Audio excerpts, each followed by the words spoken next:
Alam nyo ba, may mga tao talagang napanalunan ng eleksyon hindi dahil sa plataporma, kundi dahil sa mukha. Ganyan si Kape na tumakbo siya bilang sitio captain ng Sitio Mabuhay. Ang kanyang mga pangako, libre internet para sa lahat, bagong basketball court, walang buwis sa mga tindahan, at saka, aayusin ko ang drainage sa loob ng 1 linggo, sabi ng mga kapitbahay. Parang alam niya nanalo siya ng 23 boto. Simula na ng problema. Kinuha niya ang pera ng barangay para sa drainage. Tinawagan niya ang eksperto niya, si Bong, na may hawak na pala at walang ideya. Naghukay sila, mas lumala ang baha.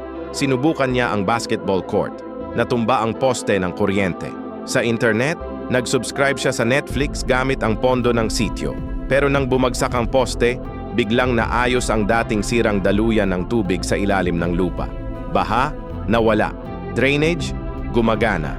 Nakatayo si Kap sa gitna ng kaguluhan, nakangiti, parang planado lahat. Trust the process, sabi niya. At sa unang pagkakataon, tama siya. Aksidente man,